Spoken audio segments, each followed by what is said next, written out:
This episode of PTG is brought to you by HK Army. HK is an industry leader in high-quality paintball gear, accessories, and lifestyle apparel that was founded in 2007. And we have a tremendous opportunity for you all to be geared up on every level with HK Army custom team gear. Whether you're on the paintball field or in the airsoft arena, take your game to the next level by using code PTG to get 50% off your custom gear design fee. And I don't think y'all heard me out there. That is 50% off, and you will be able to collaborate with a seasoned designer to create custom branded HK Army jerseys, long sleeves, t-shirts, pants, gloves, or headbands for your team with no minimum order quantity. Head on over to hkarmy.com/custom and use code PTG for 50% off on your team's custom gear design fee right now. Let's go. Thank you, HK Army, for everything you do in paintball, in airsoft, and in so many people's lives. We love you. Go check them out. This episode is brought to you by Lone Wolf Paintball. They are an amazing online supplier and have been around since the beginning of the game as Michigan's premier paintball field and paintball supplier since 1987. They are rapidly expanding into the online retail space and supplying everything you need to be the best paintball player you can be. They have got it all. Head over to lonewolfpaintball.com and shop all of your favorite brands. And they also boast amazing customer service and will have this out to you with same-day shipping, which is amazing. It's always nice to know that your stuff is on its way immediately so you can start to use it that very next weekend of play. Check out their YouTube, Lone Wolf Paintball, and their Instagram at Lone Wolf PB, and stay up to date with all of their deals and sales. Play the Game podcast is immensely honored to have them on board, and we cannot wait for you guys to check out lonewolfpaintball.com and become a part of their community. Thank you all from the bottom of our hearts for the tremendous support with the PTG show. If you are enjoying these episodes and want to help with the progress and development of this program and connect with like-minded, hungry paintball players, then head on over to ptgpodcast.com, click the orange Patreon link, and become a member of the PTG World Discord chat room. And now back to the show. What's going on, PTG Nation? Thank you guys so much for tuning in. As always, we are so appreciative and so excited for you to listen to this episode. We have Marc Henry Barolo, owner of Sandana and professional paintball player for the Brooklyn Bears. Marc has been in the game for a long time, has tons of amazing insight, and this was an excellent conversation. We know you guys are going to love it. So without further ado, we're going to hop in the show. That was an insane inside move by Marcelo Margot. Great communication. And the crowd starts chanting Harmon. Great shot by all the guys. So Tyler Harmon saved that game. He came out with 2 wins. Marcelo Margot was on fire.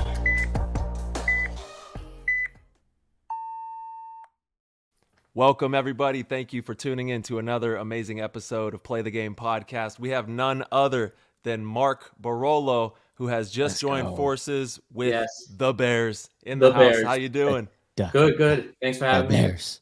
The Dude, Bears. let's go. It's official. Yes. It's official. Yeah, they're the best. I love the Bears. Yeah, and you guys are totally rebranding, going through this whole wave of new players, bringing a new group together. You know, I got to see you, I believe it was the tryouts last weekend, right? Well, not the weekend we just had, but the weekend before. I think that was kind of tryouts for. I think it was a tryout for a few of the guys. Uh-huh. I think 3 people were in contention of getting on the team. Okay. So those guys were trying out. Cool. It was new to me until when I showed up, I found out there's a few guys also trying out Okay. outside of the NRG camp. So it was kind of cool to see those guys. And one of them I knew, Jonathan Atkins from NR Paintball, the owner of NR. Uh-huh. So I was like, oh, dope. What are you doing here? That's awesome. Yeah, and that was, for anybody that doesn't know, that was out in Florida, right? You guys had a Yes, a we scrimmage scrimmaged Tampa Bay Damage, NYX, and the team Marcelo coaches, which is New York Wrecking Crew. New York Wrecking Crew, that's right. Yeah. Yep. I think it's their first year in semi-pro. Yeah, first year. You know, they made some massive strides. You know, I first started coaching them like 2019 actually, Division 4. You know, and each year they've kind of ranked up, and They've won throughout the division, so they're doing it the right way, going the long route, Yeah, sticking long route. together. And I'm excited to see what they could do in semi-pro. I thought they had a pretty good showing at that practice. Yeah, I for know sure. some of the teams were, having some paint issues, so that definitely kind of levels the playing field. I get it. The paint was bad because it was so cold. Yeah, it was so first time cold. Florida was freezing. I know. I was like, I left San Diego going to Florida thinking it was gonna be a little warmer, and San Diego was warmer. No, it was freezing. Yeah, it was cold. It was definitely cold. But no, I was incredibly proud of all the players on Wrecking Crew. Going into the practice, I was like, look, don't expect to win a lot of points. Don't expect to dominate any of these situations. Let's go in and make it hard for the other team to beat us. Right. If we're losing points and it's difficult for the other team to like actually close out the game, that's something you can hang your cap on. Right. That's good survivability. That's discipline, not making silly mistakes. Teams will respect you and you might get invited back. Right. It's a big opportunity. Sure. And sure enough, that did happen. The team did get the invite back, but I was really impressed. A lot of young kids on the team and they're going up against people that they idolize and watch on the pro field. I was curious to see. Yeah, totally. I was curious to see how they're going to respond, and I thought they played phenomenal. So really cool to see. Yeah, I agree. It was a fun practice. It was good. It was productive. Yeah, for sure. Yeah. So what was it like with your squad having, obviously people trying out, people getting spins? How was that feeling out there? It was good. It was the first time that everyone was together on top of the guys who were trying out. Mm-hmm. I'm familiar with a lot of the Bears guys because they're from my area. So they're in Long Island, the core of the team. I went out and practiced with them before World Cup to kind of gel with the guys because I was kind of foreseeing where I kind of want to be the following year just to kind of stay local. So we had a great practice and all the guys are like best friends for the longest time. So they automatically gel on the field. So it's easy. So I was interested to see how that would play out now that the NRG guys are kind of mixed into that. But there isn't too many NRG players that came over. So I think the mix wasn't as bad as taking, say, 2 full 10-player rosters and trying to mix them together for a practice. You only had a few key people that just needed to input into the lines. So I think it made it a lot easier. I think the teamwork, because the core of the Bear guys are still there, and there's just a few people plugging in, was a lot easier for all of us to start gelling like off the bat.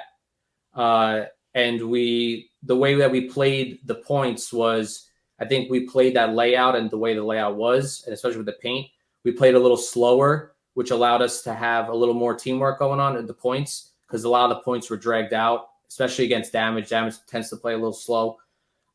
So it allowed us to bond a little more and really just focus on communication and getting to know everybody. Mm-hmm. Dude, the Bears, the camp is just such a great camp, and adding the players from NRG is only going to bolster the talent, on both sides. Oh yeah, for sure. Going in very lean, with a good crew. And how many total did they bring over from NRG? Was it 3? It was 2 of Allen's kids. So the 2 of them, and then I think one more that was technically maybe trying out, but he was from the camp. I think he had played only a few events with them. So it was really about like 3 guys coming from the NRG camp only. Nice, man. Yeah, it's got to be exciting. Everybody's probably, chomping at the bit to get to Las Vegas and play some paintball out there. And we're only 5 weeks out from the tournament. It's right around the crazy corner. Yeah, and it'll be came here up quick before you know it. And we have another practice lined up, I think, which is good for the team against I think it's Revo and maybe 2 other teams at NR. So it gives us another. Is that 3 I think that's weekends before? I think the 17th. Yeah, so I'll be there. It's with Wrecking Crew as well. Awesome. Yeah, so I'll be out there, which is awesome for sure. That'll be a good 3-way practice. Yeah, for sure. Nice, dude. Love that. Yeah, dude, New York's hungry too. They're traveling. They're all over the place down in Florida, playing a lot of pro teams, and that's how you get really good. As a semi-pro program, you got to be hungry to hit the road and go find the talent to play against. You got to get in front of and I think anytime like a merger or something like this happens, the guys are just even hungrier because it's just something new. It's a new dynamic. It just like spices things up, and people are just more like hungry to like really get out there because it's a change. You're so right, dude. We talk about that a lot. You know, even on Dynasty, it's been we've lost like top 10 type players in the league the last 3 seasons, but you bring somebody new in and it kind of refreshes that hunger, you know, and it's important. One, you want to keep the core the same, you know, that's how you really build a successful organization. You keep the core mostly the same, but adding pieces each season, you know, if it's the right piece, can be such a spark plug to the organization, you know? And so like you're saying, you know, only picking up 3 of the NRG guys, you still have like a good core of the Bears guys. You know, you've got the Altimore brothers who've been part of that camp for a long time. And, you know, it could be that kind of spark plug that does bring you guys to the next level. So all the camps from top to bottom, it's, you know, picking up a player. You know, I find it weird when teams don't make any moves. You know, sometimes there'll be a season or 2 where that makes sense not to make any moves, but often bringing in one piece that will offer something a little different, you know, even if you've had success, it doesn't really matter. Bringing in one piece can make a whole lot of difference. Yeah, because people get complacent. If it's the same team members, it's the same regime, same type of practice, people aren't as, you know, motivated because they're just familiar with everyone around them. And now even my flight got canceled. There was a snowstorm going to the practice. Yeah. And I think if it wasn't a brand new team, I would have been like, you know, it's not working out, guys. Sorry, I can't make it. But I'm like, this is a new set of guys. I have to make a first impression. Whatever it is to get down to Florida, I have to do it because these are all new guys. They don't know who I am. They're like a bunch of them do, but it's a new organization. You need to make a good first impression. So I think that even going into the practice, people are going to put more motivation into it because it's something new. For sure. Yeah, absolutely. And Mark, where are you from? Where are you tuning in from right now? So I'm from Staten Island, New York. Oh, all right. New York. I love it, man. New York. Yeah, I got, you know, big piece of New York in my heart. I mean, my dad's from upstate Utica. So, you know, very familiar with New York territory. Yeah. Yeah. It's a different place, man. It's a different totally type of people. Yeah. You know, totally different. Different personality. And I love it. Absolutely. And that's why the Brooklyn Bear guys are funny because Long Island too, like they're real. It's real. We like to call it Guido. You know what I mean? It's super Guido for sure. Well, I mean, you know, Rob, owner of Wrecking Crew, he's from Long Island. He lives right there on Long Island. And I think he fits that definition pretty great. Yeah. It's kind of like mob boss, you know, Guido personality. It's fantastic. Yeah. Dude, so it's got to feel great. You're playing for Brooklyn. You know, you're playing for your soil, your area. How does that feel? So I was born in Brooklyn, grew up in Brooklyn, graduated Brooklyn College, and then now I get to play for the Brooklyn Bears, which is pretty cool. It's the first time playing for a New York team. I've mostly played for West Coast teams. It's just how it ended up. Besides the recent team, which was Revo, I've always traveled far out to the West Coast. So I had a few instances where I could have joined some New York teams, but just didn't work out at the time. So now it's nice to be representing like my region. Yeah, man. And you've been hungry since day one, dude. You've been chomping at the bit for opportunities like this, you know? And for anybody that doesn't know your story, I remember seeing you at tournaments before you were really even into the game deep. Yes. Like when you were really intrigued by it, asking a lot of questions and hungry to know more and start diving in. And then to see you take that from where you started in just a matter of, I mean, I think it's like 7 years, something like that, 7-8 years, to be, you know, playing for multiple different pro teams is a huge accolade. So I want to start back from kind of the beginning, how this whole adventure started for you. Yeah, for sure. Know, getting into tournament paintball, you know, your birthday party that you went to, the whole deal. You know how it goes. Yeah, so let's kick it back. So it first started in the year 2000. So 2000, I have an older brother. He's 4 years older than me. He got into paintball. I didn't know much about paintball, but my dad for Christmas, he got us paintball guns around the year 2000 for that Christmas. So we both got model 98s. The 98 custom wasn't even out yet. Let's go. And I was 8 years old at the time. And we had a local paintball field that was mostly woods ball, rec ball. And their speedball field was like those spools. And it wasn't even turf, it was sand. And that was a speedball field. So we had 4 fields total. And it was called Staten Island Paintball. It's now owned by Cousins. So at the time, you had to be 10 years old to play. And I was only 8. And I was short, little kid. And so I went to the field. My brother's 4 years older. So my dad's like, you need to lie. Say you were born in 1990 if anybody asks you. So we go play paintball. We play the speedball field. And I'll never forget, I crawl down the ladder spool and I shoot like a few older guys, a bunch of guys. I go to their side of the field, I shoot them all. The older guys got so upset and pissed. And this little kid just shot them all. They go to the refs. They're like, that kid is too little, and I think he's too young. No. How old he is. Because I don't think he should be playing. Because they were just pissed that I had shot them. That's crazy. So the ref comes over to me, and he goes, excuse me, like, how old are you? What's your birth date? So I go, all right, I remembered what to say. May 1st, 1990. They're like, okay, you're 10 years old. You're allowed to play. You go back. So I played for fun locally from about 2000 to 2006 when I went into high school. I didn't know much about tournament paintball. We had my brother had DVDs from like the Super 7 MPPL. So I didn't realize you've been in the game for a minute then. Yeah. You've been in for, over 20 years that you've been involved in paintball. That's wild. For sure. So I would be at home all the time watching MPPL Super 7 videos with Dynasty and the production on those, Huntington Beach. But I never had gotten into tournament paintball. Then I went into high school, stopped playing. I wanted to go chase parties and girls, and I was like, I'm not playing paintball anymore. And then I went to college, Brooklyn College, and they had this program where you stay with the same group of kids for all your classes to try to get to know people. And these group of kids that I was with said, I want to try paintball. And I was like, And I'm the type of guy that if I go to do something, I do it 110%. So I said, if these kids go paintball and it's over, I'm buying all the gear and I'm going balls to the wall paintball.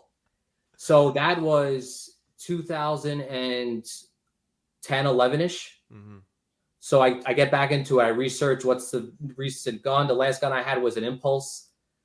I looked this Planet Eclipse out, this, that. I ended up getting the Planet Eclipse gun, go to a local speedball field where I really first started to get actual, like a lot of playtime on a speedball field.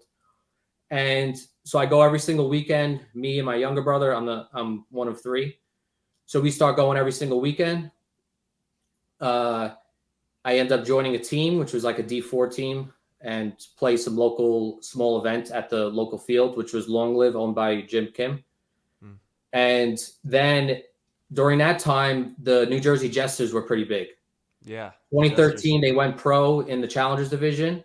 They had a lot of different divisions. 2013, that's the first time I met you. That's right. I went to MAO 2013 to Dynasty signing. Yep. I met you and all the rest of the guys, and I watched it. When I went with my now wife, we were dating back then. Yeah. And you have a son. Congratulations on the birth of your baby Marc. Yeah, your son, man. That's absolutely amazing. So we went to that MAO 2013. I was like, this is amazing. With this huge event, this is crazy. I want to do this. So I ended up joining the New Jersey Jesters for 2013, going to 2014. 2014, I played my first national event, which was technically really my first tournament. And I played D4 X Ball with the New Jersey Jesters. And we end up doing really well. We get 4th place. So we played a 3rd and 4th match. What was your mindset, like your first tournament ever? Because you had been playing just kind of recreationally and just playing for fun. And then your first tournament ever, what was like your mindset and how was that? So my first mindset was like, damn, this is expensive.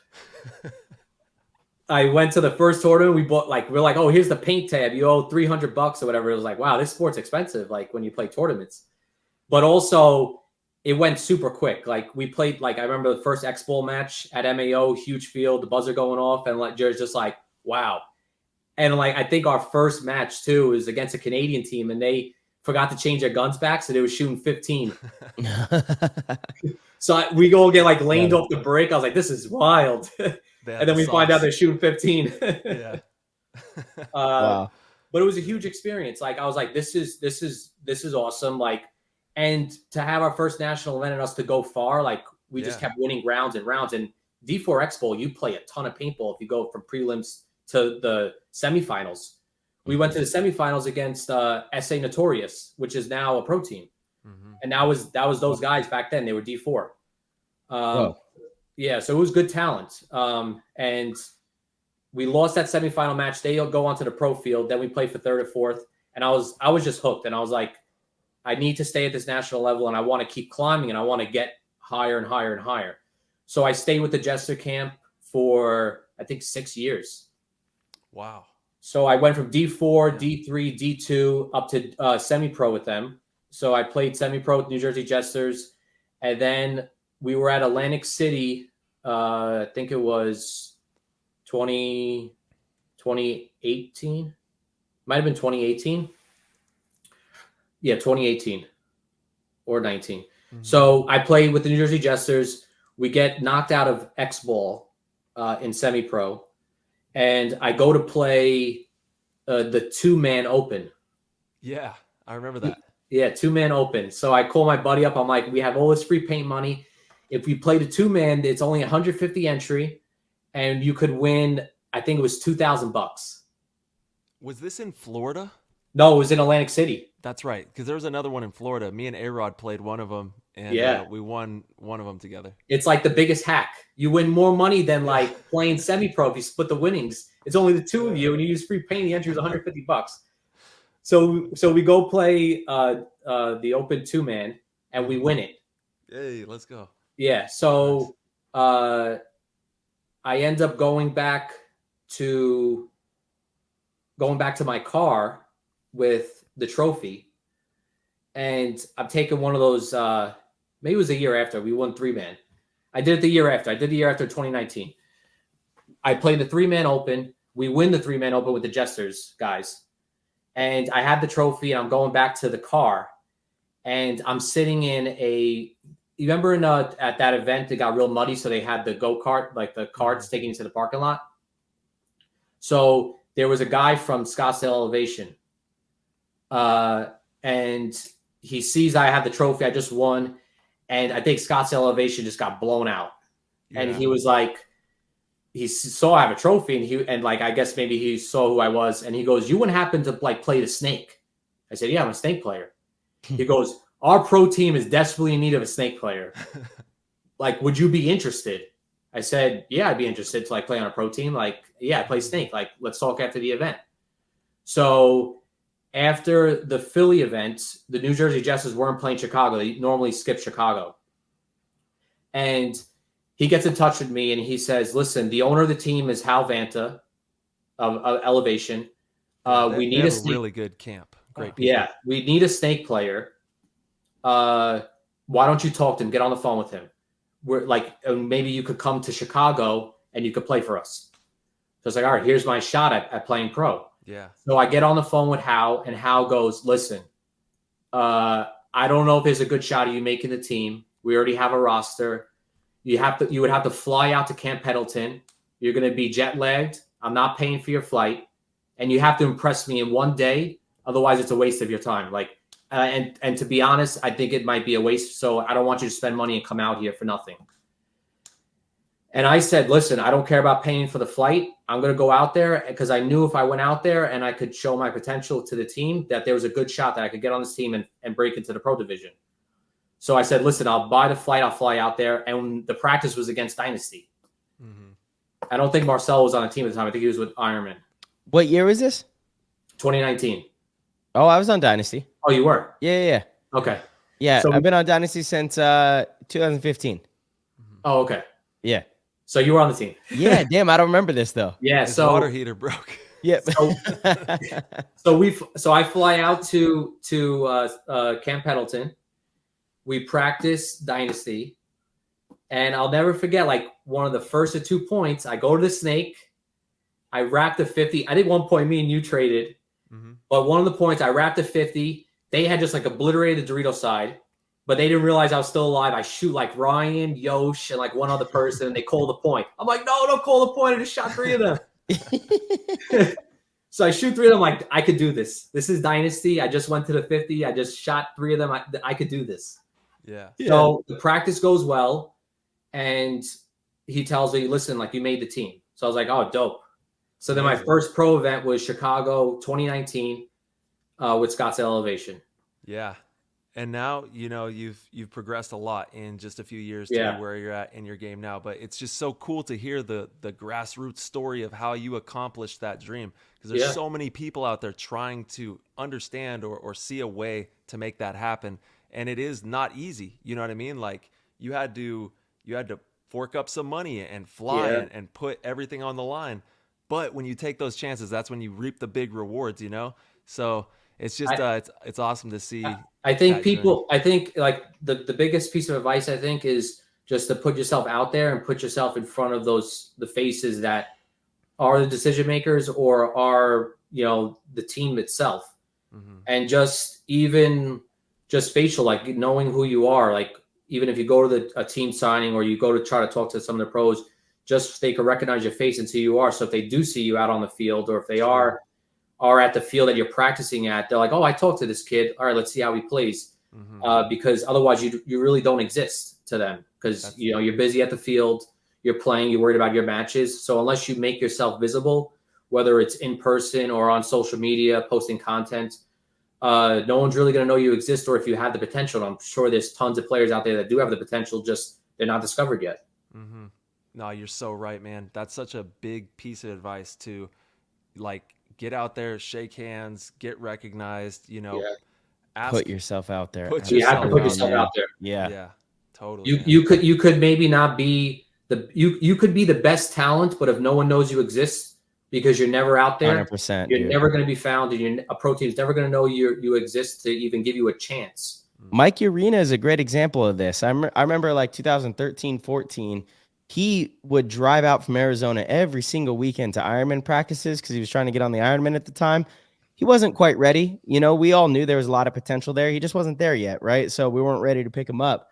But that never stopped him. It was like, okay, well, that didn't work. I'm going to try this. I'm going to try that.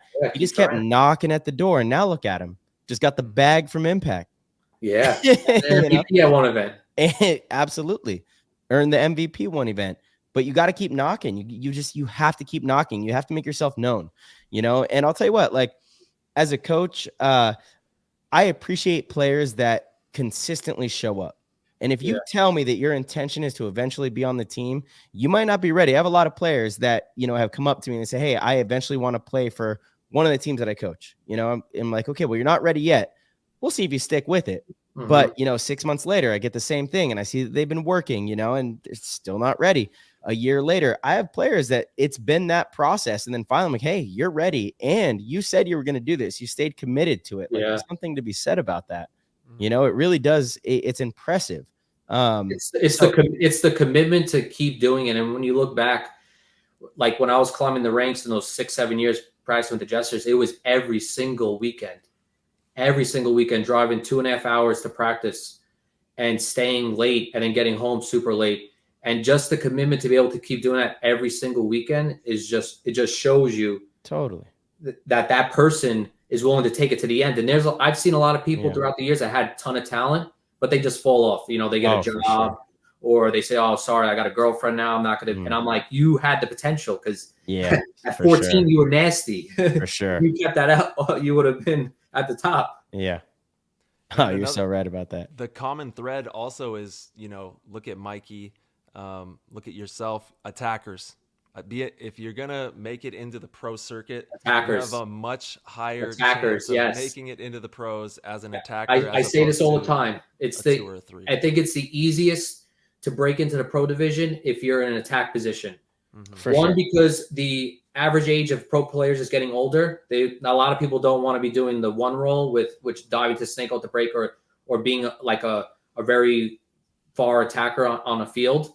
And also as a 2 or 3 roll, it's a lot less likely that person is going to retire that position because it's not as hard on their body.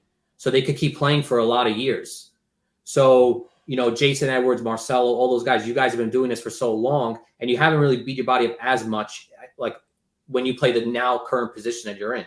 So if Jason or any of those really good 2 or 3s can play every single point because of X-Bowl now and their body's not really getting beat up, the chances of you taking the 25-year-old vet spot and the back position is very slim. But you might take a ones position as Chad George or somebody who maybe got hurt or they don't want to keep using their wheels, because what I see too a lot is a lot of pros, after they've had a year's experience, they start playing more a back position. They start going more towards a 2 because they don't want to risk their body and they don't want to throw their body away. They want to play points longer because they feel like their paintball IQ is a lot higher now.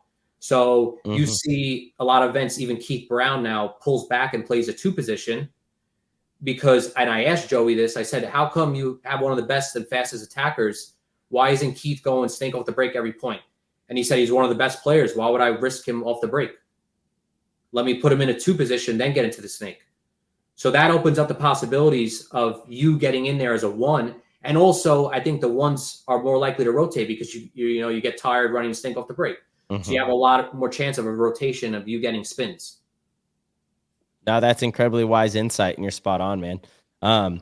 It's the first thing we teach at any of the BKI summer camps or combines or any of the clinics that we do is, if you are a young kid looking to earn a spot on a pro team, you're going to have to do it as a 1. That's the natural progression of a career. You come in, you become the attacker. Attackers are, I don't want to say more expendable, because, when you look at like the best players in the league, a lot of them are attackers actually, and they've just gotten really good at having that survivability in that spot. That's what makes them like so much above the rest.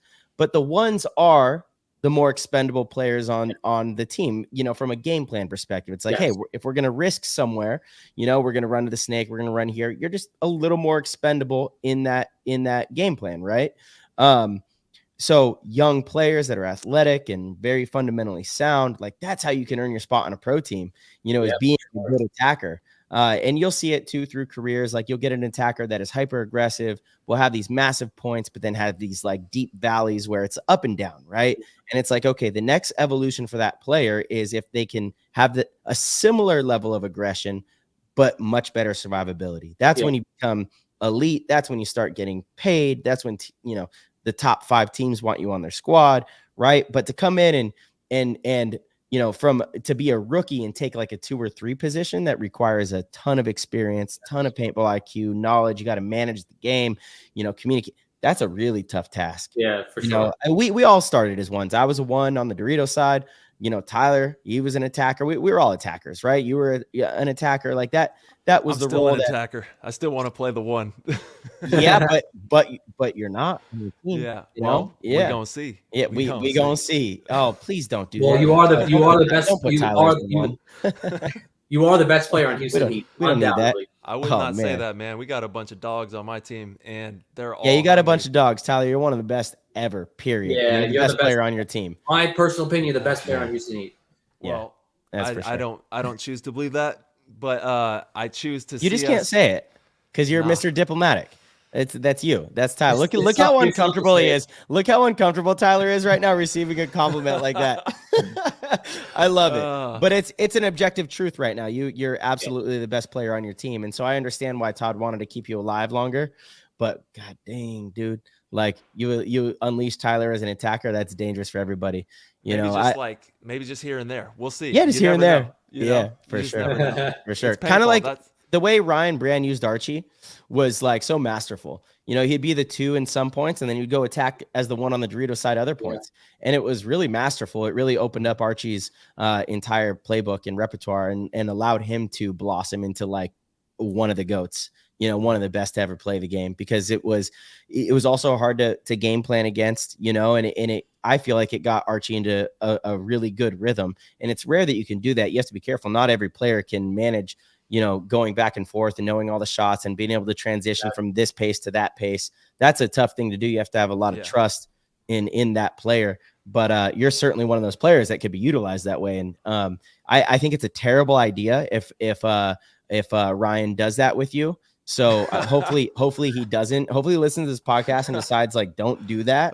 Yeah. Well, dude, I truly can say this wholeheartedly. I truly feel like every player on Houston Heat is the best in the world, and we are not happy with last season. We took 3rd place. We had 2 second places, and to be that close and not have the outcomes that you're trying to manifest into reality is, it's gut wrenching.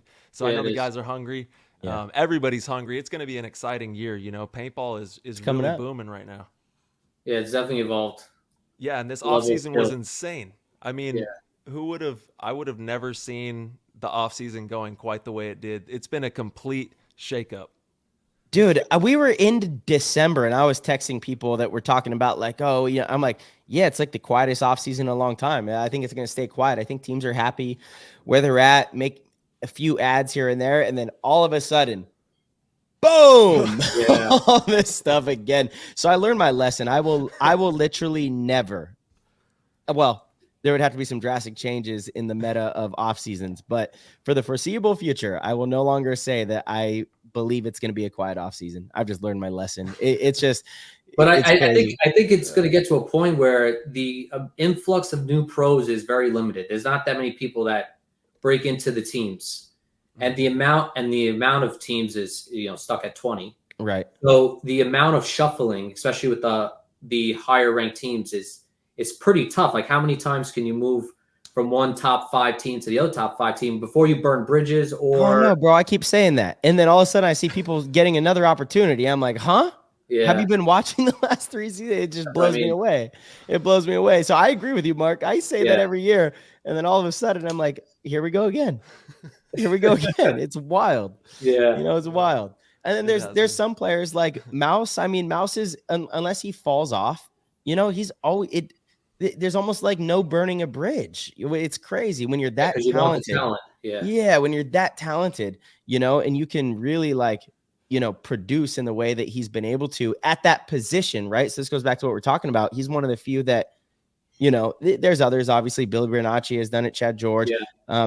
But he's one of the few that has owned that role as an attacker and then never wanted to move back to the 2 or a 3. So he has all the experience and athleticism in one of the toughest positions to play. So it's a highly coveted, role. But in your opinion, do you think that the impact of some of these very high top level, like the highest of the top getting paid, are they having the same impact on the team and the game as they did in the past? Because you see a lot of these teams spend a fortune on these rosters and then go lose to a team that none of the guys are getting paid on.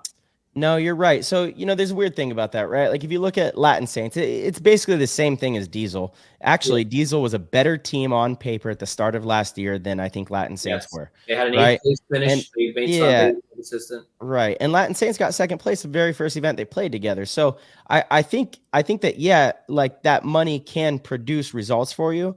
Dude, Diesel just caught every bad break. Like, not just bad. Literally everything that could go wrong went wrong for them, right? And I think if they stuck together and J-Rab didn't leave and they had another year, I mean, I think they would win an event this year for sure. It's hard to say they wouldn't, but they didn't stick together, and it is what it is. It left a bad taste in a lot of people's mouth. There's a lot of high salaries on that roster, and it didn't work.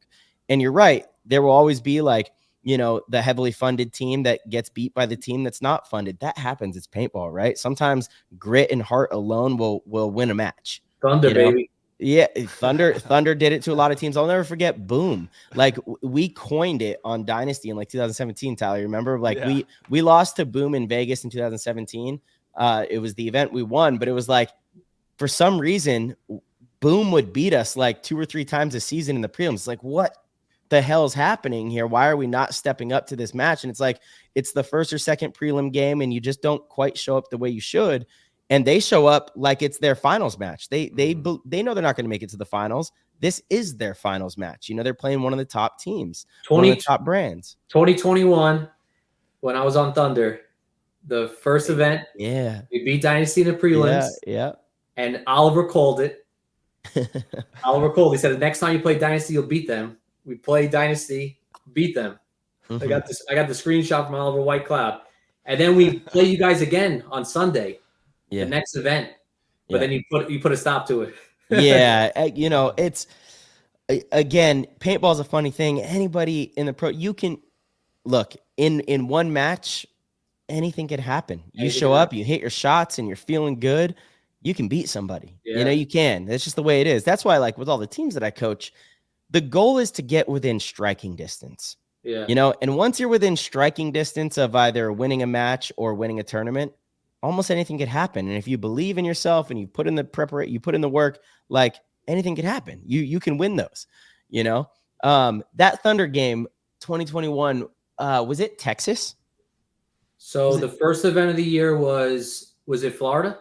Yeah, it was Florida. So we had it was like a bracket of hell, crazy bracket for us. So it was Thunder, Revo, Dynasty, and I think it was maybe Level. Okay. But we had to play Dynasty and Revo, which we're like, oh, these are two tough teams. Yeah. So no. It was Russian Legion, Dynasty, Revo, and us. Okay. So we play Dynasty. We beat you guys. So it was Orlando, 2021. Yeah. Okay. We play Revo. We beat Revo. Yeah. And then we beat Level. What was it was Dynasty. You said Russians. We beat the next team. We're 3-0. Then we had to play the Russians. We lose to the Russians, which the Russians were tough. Yeah. And then we went to Philly. It was Philadelphia. We didn't play you guys in the prelims, but we went 4-0 in the prelims. Yeah, there was some events. So we got right. We got the bye to play Dynasty. Yeah. And we were pumped because the last time we played Dynasty, we beat them. We're like, we beat them once, we're gonna beat them again. Yeah. Sunday's a different animal too, and it shouldn't be like players should show up throughout the whole event. But I mean, I gotta say, it's like, I know me personally, it's become an interesting thing. Early in my career, every game, every practice it's not that the effort's not there, but there's just something a little different. And now it's like Sunday, something different clicks, and you have players that have been playing for 20 years. Like Sunday is going to be a hard time to beat any of the top teams, that have these players that have that pedigree that have won on Sunday, because it's a little different animal, right? Like, you know how the game slows down on Sunday. People are afraid to make moves. They don't want to make mistakes. And the teams with pedigree, they know how to rise to that occasion. Oh yeah. That first event where we only lost the Russians to prelims, we ended up playing them again on Sunday. Yeah. Everyone's like, you do not want to be the Russians' first match on Sunday because they have all the scouting down on exactly what you're doing. They blew us out of the water. They knew our game plan. They shot us off the break. It was over. It's insane. And it's what I've learned in the pro division is that Sunday's a totally different animal. Yeah. And you can't get away with the same things that you did in the prelims. And what worked for the prelims might not work on Sunday because the teams have evolved. They scouted you. They know what to look for. They know why you were winning points, and they're going to game plan to shut that down. So you need to be able to adapt, and you just can't be a one-trick pony and be like, we won because we attacked the snake every single point. Well, you know what? Right. They're going to shoot you off the break now because their shots are dialed in, and they know that's how you won every point by watching all your matches. So that's the difference at Sunday. And then everyone there is playing at the top of their game for that event. So yep, for sure, you got to bring it. And that's one thing that I love that Todd Adamson talked about is, he said the statement, people are predictable. And, at a certain point, especially when it comes into Sunday, you got to be as unpredictable as possible in as many ways as possible, and really be reading the seams on the event in order to be successful. And if you're not reading those like intricate seams on what's going on, there's a high likelihood that you will not progress into the event. And it has to be every single match, a new thread of information that we're working on, or a new, way that we're going to be more tactful than our opponent and be able to come out on top. Because if you're not, somebody else is doing that work. Yeah. And you need to be able to adapt and know how to play the field differently if you get shut down the way that you were playing the field. Because if you only learned at practice how to play the field one way and one team exposes a weakness, you're screwed for the rest of the event because you didn't adapt and you don't know how to win the field differently. Yeah. So I've learned that over the years is you can't, when you're at practice, you need to learn how to win on that field different ways. Absolutely. You can't rely on your one snake player to win it down the snake, because if they shut the snake down, now you don't know how to win on the field. You need to practice how to win it down the middle, down the Dorito side, down the snake, win it slow, win it fast. Because if you only practice one way and it gets exposed, or the layout is a little different at the event, and you're going to get shot at the break going wide, and you're like, oh damn, I only played going wide. Right. I don't even know how to play this other bunker because I played every point going to this one. It's almost part of the game planning too. And that's why, again, I think it's so hard to win in the pro division, because obviously a lot of the teams aren't afforded the luxury of being able to use game plans that they don't think are their best game plans in the prelims, but when you're one of the top teams, I think a lot of the teams that have won, that you paint this picture throughout the weekend, like, okay, here's how we're going to win, but here's how I foresee us winning the first Sunday match and the second Sunday match. And then the finals match, we're going to play this game plan. It's almost like this art, that you are painting, and to be flexible and have the ability to have so much in your arsenal to be able to switch things up and adjust, and actually, instead of adjusting, sometimes it's actually just creating the pace that you want, but it starts in the prelims. And then that, from a coaching standpoint, should be, you're orchestrating this from the very beginning all the way to the end, and if you have this game plan that you're like, oh, this works for us, this is what's good for us, it might get you through the prelims. You might go really solid. And actually, it's partially why I've been so critical of a team like Fit, who dominated semi-pro, won all 5 events, looks phenomenal, fundamentally very sound, but they're fairly one-dimensional, so to be able to make those adjustments in the pro league is going to be a very difficult thing for them. Like, that's what you have to do. You have to be able to have that in your arsenal. But I also think it what comes down to the preparation is the practices. You need to be able to practice different teams versus always practicing the same team, because sometimes you'll do, when they used to have 2 weekend layouts, you would go practice, say, these 2 pro teams, and you might have been all playing the field similar, right? Totally, man. You go to the next weekend, and it's like, oh God, the Tauntauns are playing this field totally different. Right. We're getting our ass kicked on the middle. Last weekend, no one played the middle. So you need to, and then what's funny is you'll see it sometimes, a lot of the same teams who practice together will all do poorly. It'll be like these 3 teams all practiced that weekend before, and all 3 of them did bad. And you think, oh, maybe their practice wasn't productive, they played the field wrong, and they were all doing it together. So you're kind of like assisting each other in playing the field poorly. And so that's why it's good to get different outlooks. Yeah. Yeah. Even when you go to the NXL event, you play on Wednesday or Thursday, even in that 1 hour, you might have a team that just kicked your ass in that 1 hour, and they played the field totally differently. Mm-hmm. And then you start game planning, what if this happens at the event? We got to stop this. And you get a fresh outlook. That's why I think it's also good to switch up who you practice. Oh my goodness. For the events. Yeah. I don't know that you necessarily have to switch up who you practice, but so I set up all the practices for Dynasty, and it's very important in finding our sparring partner. I want to see a few different looks. So I set up the teams based on what we're going to get from them, right? Like, back when Mouse was on Impact, it's like, okay, Impact's a good team to practice, because you're going to see, well, back then you're going to see everything. Yeah. You're going to see, how the snake can really be exploited, how high body situations could be lost, and then I always try to have a team that's a little, not newer, but less experienced and willing to just throw stuff at you. Crazy stuff. That can surprise you too, and then depending on how tournaments go, there might be times where we go back and I'm like, you know what, we need to practice a slow team. So Aftermath has been a great sparring partner for situations like that, where it's Aftermath we should have in our rotation, because they're going to play the field very slow, methodical. They're going to shoot well off the break. So we'll understand where that's their strength. They're going to do their drills. They're going to shoot well off the break. So we'll know realistically what can be made and how to, have discipline in the long points. But how you set up your practices, it should be all about matchups and making sure that you're seeing a team. It can be the same team every time, as long as that team offers what you need. Right. Yes. But you need to be able to see what is going to happen on that field, and what other players are going to do to exploit it. They teach you, your practice, it's so that you can learn. Right. So being thoughtful in that, in the teams you practice and that preparation, I think is so important. Yeah. And even I'll text my buddy, my buddy Peterson's on the Kings and a few other pro players that are on different teams.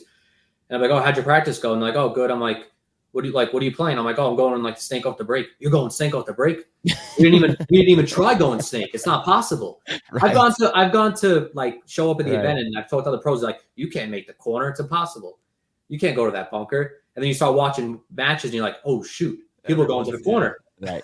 Wait, you could go to the snake off the break. It looked too far when they released the layout. It was we marked it off as not being able to be played. So I think it's good also communicating with your buddies and say what did you play? How'd you play the field? and be like, oh, like all of us got shot out the break going to the snake, and like, all right, let me tell my buddies, like, well, they did a practice. Make sure our bunkers are lined up correctly because they said they all got shot out the break because there's a huge gap. We didn't have that big of a gap. Are you sure the bunkers are right? So I think it definitely helps kind of sharing information with other guys. More information. You're gathering intel, right? Like once a layout's dropped, whatever you can do. I'm surfing the internet. If anyone's posting clips, I'll never forget. I thought this was like, a great thing. It was 2020, heading into the first event of the year. We're going into Las Vegas. I remember Infamous was in our bracket. They just picked up Greg Sewers again. Okay. I remember there was like a lot of buzz around Infamous. They kind of bulked up, and I knew they were going to be a tough opponent. And someone posted like a 30-minute raw footage of their practice, I think against X Factor. And so I'll never forget, it did not matter the situation. If you remember that snake, you got into it, and the first bunker was a huge wedge, and then it had like this back and forth ladder all the way down. Do you guys remember that field? Mm-hmm. Which event? Vegas 2020. Ironman won this one. So yes. It had that big bunker in the. It had the big wedge, and then it had a long straight beam that went all the way to the other team's big wedge, and then it had the outside little W's, right? And most players were playing those outside W's going one by one. It did not matter in everything I saw in the clips. If the other team was in the snake, they weren't in the snake. It didn't matter. If Thomas got in there, he would literally just immediately crawl all the way down that inside snake. Yeah. Saw it religiously. And I saw this just from, someone posted practice footage, and I'm, willing to search and look. When we played them, it was a big point. We were like down a point or tie game. I don't remember the exact, score, but it was a big moment towards the end of the match. And I remember Thomas got into the snake, and I immediately filled to the wedge to get into the snake with him. Dude, and I knew, I was like, he's going to be crawling right now. And I think we were even like down a body, and I came up over the top to find him. Sure enough, he's just crawling right down.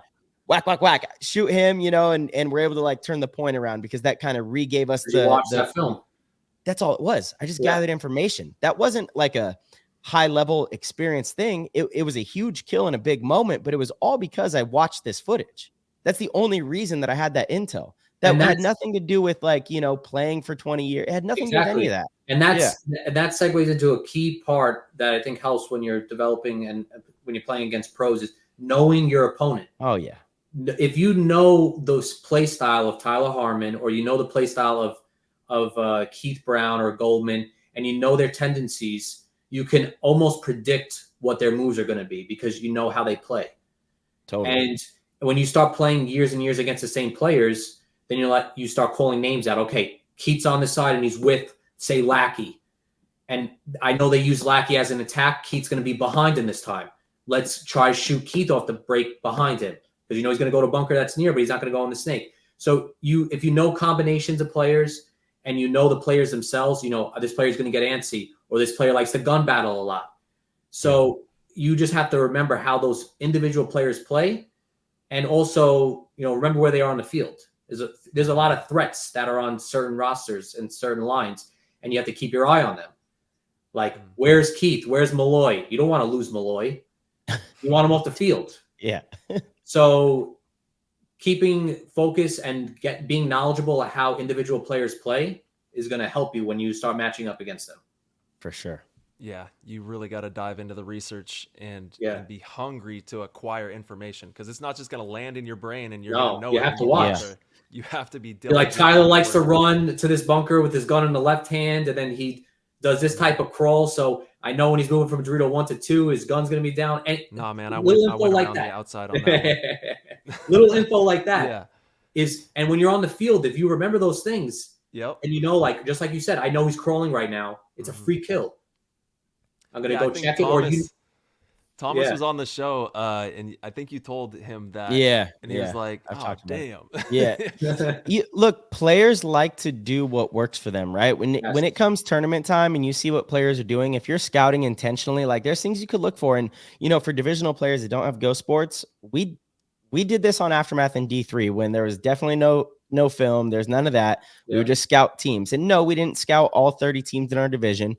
We scouted the teams we figured we were going to play on Sunday. It was always pretty consistent, and it's the same in divisional paintball still. I know Wrecking Crew, there's like 3 or 4 teams that you knew you were going to match up with throughout the season, right?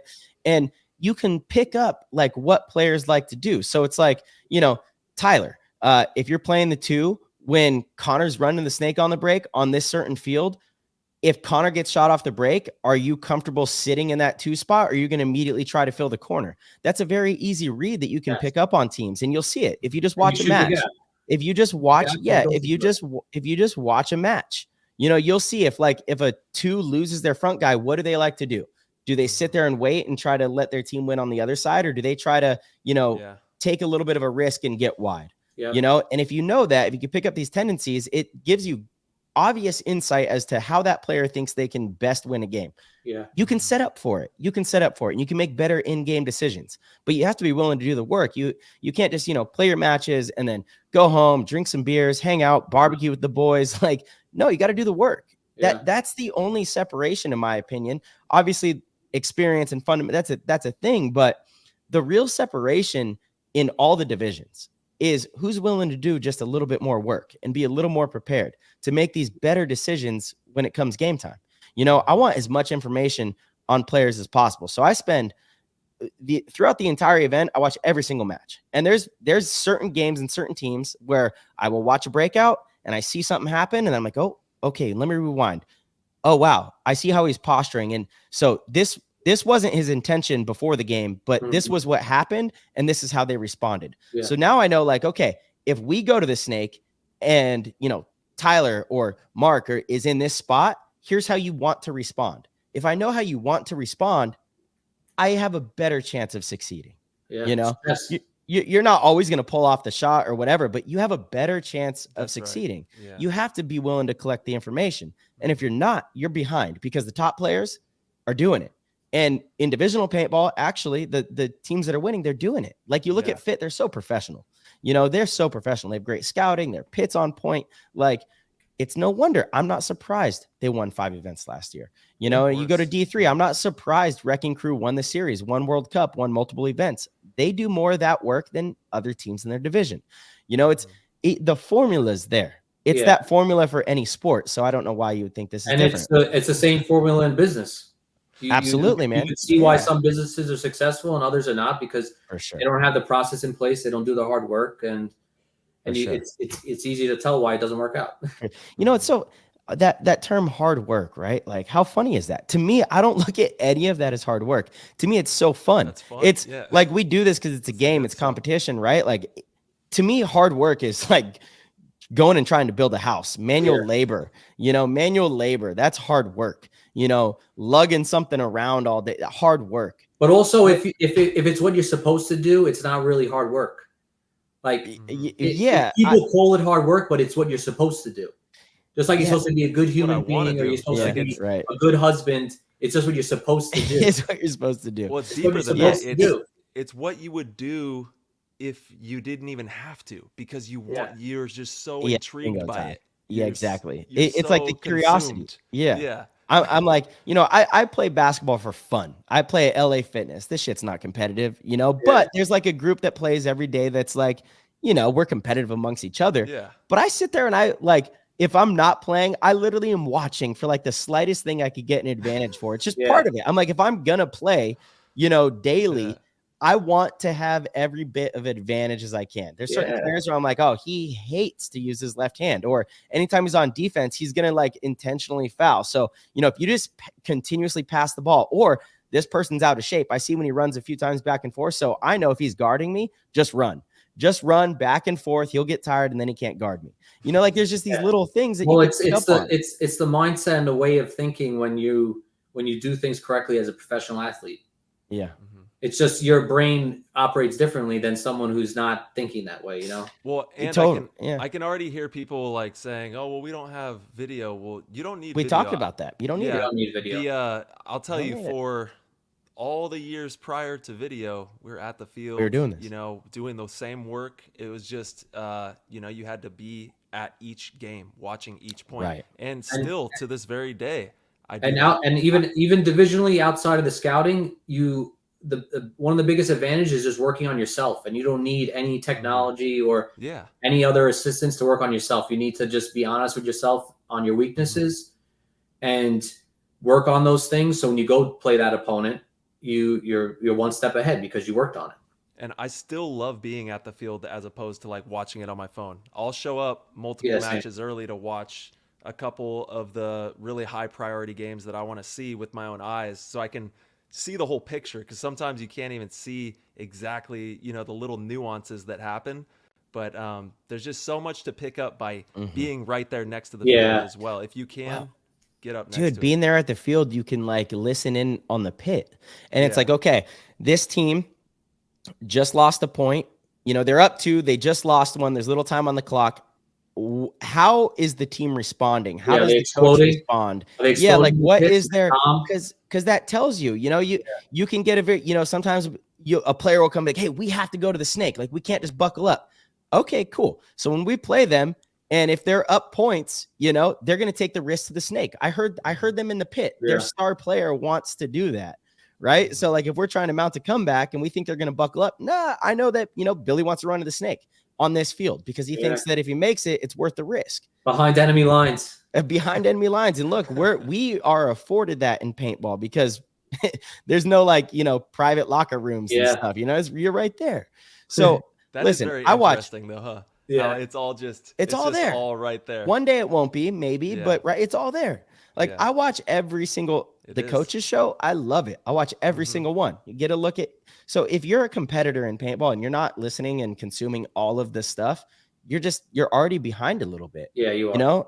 And I don't think I'm the only one. I think a lot of the top players, it's because we love it. I'm curious. I want to know like what other people are talking about and thinking. So I want to know if I'm like way off base or if I'm close or, if there's anything I could pick up that might give me an advantage. Like I love it. I'm consumed by it. That's what was great about the Dirter series. Yeah. When I was coming up, I would watch the Dirters over and over and over again. And one of the biggest information that came from those series were the interviews. And being in the pits, absolutely, when you hear Hinman or any of the coaches and see how they react to situations and see the interviews and say why someone did this, that's all intel and getting into their brains and how do they think in these situations. And if you keep consuming that, you start thinking that way because you see it and it has an influence on you. So those behind the scenes and just hearing how certain players or coaches break down fields or how somebody's playing is just huge in your own development in terms of getting adapted and how to operate in that way. 100%, dude. Yeah. And you come from you went to school for marketing. Is that correct? Yeah. So I have, don't want to brag. So I have, I have 2 bachelor's degrees. I have a bachelor's in business management, finance, a bachelor's in marketing, and then I have a master's degree in economics. Amazing, man. That's highly impressive, dude. Yeah. I did not know that. Wow. Congratulations. And then that's cool. So I ran a digital marketing firm for about 7 years. So we would run advertising for all different businesses, like some billion-dollar companies that spend millions a month on advertising for lead generation or just e-commerce. Damn, man, you crushed it in that industry. And so if you were looking at paintball and our marketing, how can we market the game better in your personal opinion, since you come from that background? I think the organization itself needs to be more out there. I think in terms of pushing content. I think still to the public, not everybody knows about paintball still to this day. They don't know there's a national level. They don't know there's professional paintball players. Anytime I tell someone, how would you recommend they do that? They need a big business plan. I think they need to do a better job in terms of the marketing outside of paintball. And that's a totally different animal. But like, what do you mean? Like, let's put some action to it. Like if you're Tom Cole, right? And you're trying to do that, what would be your first step? Who would you approach? What would you try to do to actually make that happen? Because of course we all talk about it. Yeah, it'd be amazing, right? But like, what's the real first step? I think just real quickly before like devising an actual like real marketing plan for like let's say the NXL or Major League Paintball, I think you need more outside influencers that are outside of paintball. So influence marketing would be helpful. Yeah. Getting different influencers in other related sports, or let's say gaming industry, other industries that may have the similar audience. So you take a look at whatever the demographic is. So what's the demographic of paintball? What's the age group, gender, income levels, and which is demographic targeting, right? Take a look at who would be your target demographic for paintball, and then use outside influencers for people that have no idea about paintball, and use influence marketing, social media, YouTube, paid advertising to get campaigns out to the audience that would be your demographic but don't know about paintball. And then taking it a step further and using your national footprint to impact or influence local targeting, which would be local. You could do geo targeting based around paintball fields.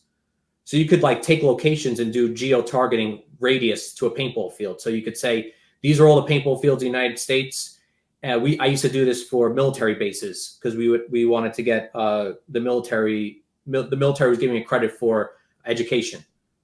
So you would use the GI Bill to try to get people to sign up because it would get paid for by the military. So we would do geographic targeting around military bases specifically, and then we would use ad language that would target the military, like use your GI Bill. We take the GI Bill for tuition, and then you isolate that demographic around those bases. So you could pinpoint all the paintball fields in the United States, do geo-targeting for your demographic, and then start serving them paid ads. Not just organic, you would want to do paid ads. So you're paying for those clicks, but then you might get somebody that will then go visit a local field, even if you do some type of voucher that'll be worth the investment, that then leads them into the national scene.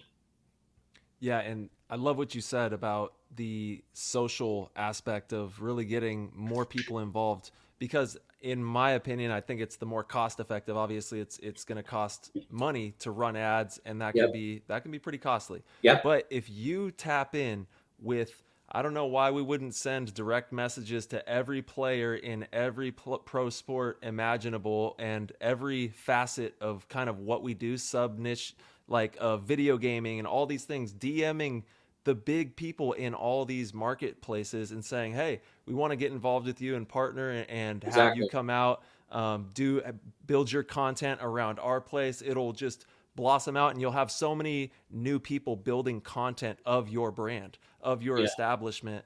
And I don't think it would cost you a crazy amount of money. It would just be the legwork, a lot of time in those DMs, making sure that you're reaching out to as many people as possible. But it's the most cost effective, and I think it would have an amazing ROI. I think so too. I think especially with sports and this type of thing, like every industry is different. I think influencer marketing, you could see somebody who does that well. That's also in the paintball scene is Bear.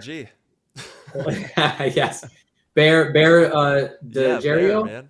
So he does a lot of influencer marketing. That's his main strategy for his chain company. Was at Jackson. He's one of the best. One of the best. Yeah. To ever So he uses people who have a big social media influence and presence. Mm-hmm. And a lot of times it just, you give somebody product, please leave a review, or if it does cost money, we've done a lot of influencer marketing at the agency I ran, YouTube channels. They'll say X amount of money for whatever viewership they have. Yeah. And then you just gauge the influence, give them a coupon code or a voucher and see if who's actually coming from that channel. But he's done a great job on social media, getting those, TikTok famous people or anybody in that area and blowing his brand up. And that's a great strategy. If you just decide to make a chain company, it's very hard to break into getting that much, presence and brand awareness. Mm-hmm. So I think he did a good job. I think that kind of footprint is something that the NXL would also need to follow. And I think that they just maybe less focus on just advertising towards paintball players and really getting it out there to influential people outside the industry. I totally agree with you. But I do also want to stand up for the NXL a little bit, because they've been they have been making strides to do Yeah, that. for You know, sure. Tom going to course. that sports convention in Monaco is like huge, and getting the NXL and Major League Paintball in front of on that kind of a stage. It does seem like in the last year there's like this hyper focus on making this happen, which is incredible, and I'm really excited to see what the next couple seasons holds. I know there's talks of documentaries. We've been talking about this on the show for a long time. Documentaries following players throughout the season and doing a lot more stuff that will allow fans to connect with players and actually generate real true interest and fan engagement. So you're spot on. Two, I think the NXL is making good strides in that direction, or Major League Paintball. And three, yeah, we can definitely do more. But I think like even having David Montgomery on the show, really excited to get back in contact with him. Hopefully we could bring him out to Las Vegas. I know Major League Paintball wants to set up like a total badass VIP experience for him. Marc, you're familiar with David Montgomery, right? No. Running back for the Lions. I mean, he had a career year this year, starting running back for the Lions, absolute dominator. It's like his 4th season in the NFL, had his best season yet. Obviously big run with the Lions. A little bit of a bummer. I don't want to reach out just yet. I want to let the dust settle. But he went and played paintball before this season started and like fell in love with the game. So we had him on the show, and it was that's great. He loves paintball. He loves paintball. It was so cool to listen to him like discuss the similarities between football IQ and paintball IQ, and reading defenses, and just knowing you're like, there's a lot of similarities. It's just sports, right? Like it's the mentality of sports. But the NXL wants to put together a really cool VIP experience for him in Vegas, so that he can come out, have a good time, enjoy it, and kind of fall in love with the tournament side of paintball, hopefully. But stuff like that, we need to keep attacking that. And there are a lot of not just successful people in paintball, but well-connected people in paintball. So it's time for us to start pulling those strings and saying, hey, come check this out. Come look, is this of any interest to you, your company? I think Todd Adamson, he didn't, share any concrete details, but it sounds like he has some outside sponsors that, are companies that paintball players use every time we travel to events and every time we go somewhere. And he has some companies that are going to be putting some money into sponsoring Major League Paintball, NXL. So with that, we've always said, like, you really just need one major player to go all in on it, and then competition is going to follow. If it's Coca-Cola, then all of a sudden, it's like Pepsi's like, wait, well, we want in there too. How do we get in there? And that's when the snowball really gets rolling. I think the conversations need to happen, and I think the bubble within paintball, I think maybe people who, like you said, they do have connections and influence, but we almost keep the sport like a secret. Totally. It's like, this is my like little secret hobby I do. I'm kind of embarrassed to tell people I play paintball instead of like embracing it. And I even see with players when we're at airports and they're like, oh, what are you guys doing? Oh, no, we play foosball, just because they don't even want to get the conversation. Like, oh, yeah, I'm a paintball player. Oh, what's that? So I think if everybody does their part as well, they don't realize how much of influence they could have. Totally agree. On the growth. Yeah, it's funny. You see a lot of players now too. Of it. Be proud of it. I'm proud of it. I say it. What? I play professional paintball. Yeah. And then it makes that like they scratch their head like, what? Yeah. Does that pay the bills? I'm super proud of it. Every conversation I've ever had, well, I won't say every, just absolutes are a no-no, right? But majority of conversations I've had on an airplane flying to France or, Malaysia or New York, I'm sitting on an airplane. You start talking to the person next to you, and they're going for a business trip, and say, "What are you going for?" I say, "Paintball." Paintball. Like, yeah, kind of funny thing, but it's what I do. I play professional paintball. I coach. I do a lot of teaching within the sport as well. We have these massive competitions across the globe, and they're like, "What? I didn't even know that was a thing." And so then they're inquisitive. They're asking, and I'm like, yeah, I mean, in a typical season, it's like pre-COVID, travel's died down a little bit, but it's like Australia 4 times a year, Europe 4 times a year, South America once or twice, Asia. Then we have 5 major events in the US, and they're just blown away. By the end of the conversation, majority of the time, these people are saying, wow, I want to take my son out to try this. Where can we go? Do you, I live in, Florida. Where should we go? People are intrigued by what we do. They just don't know. At first, it's a joke. At first, they laugh. But then when you tell them and explain what it is, they're like very intrigued. They're impressed. So it's like, we absolutely need to be doing a better job of that. You know, I see kids in paintball. They have 2 Instagrams. One's their paintball account. One's their normal account. I'm like, why do you have 2 accounts? Like, well, because one is paintball and then one I want to be like my regular life. I'm like, you're a paintball player. That is your regular life. Yeah, that's your life. You know, like, be proud of it. What are you talking about? Yeah. Like, you don't need 2 Instagram accounts to hide paintball. There's no reason to hide this sport. NFL players don't have 2 accounts. Basketball players don't have 2 accounts. You have your account. You're a basketball player. You're a paintball player. Yeah, and it exposes to all those people who just know you for your personal life into something that they never knew about. Yeah. Yep. Well, we still have a lot of work to do because paintball is still in the woods, man. I mean, straight up, it is. Like, in the perception of the woods. outside world. Shout out to the woods one time. Yeah, I love woods ball. That's where I started. But paintball is still in the woods, and we have made leaps and bounds to get to where we're at. We still have a long journey ahead of us.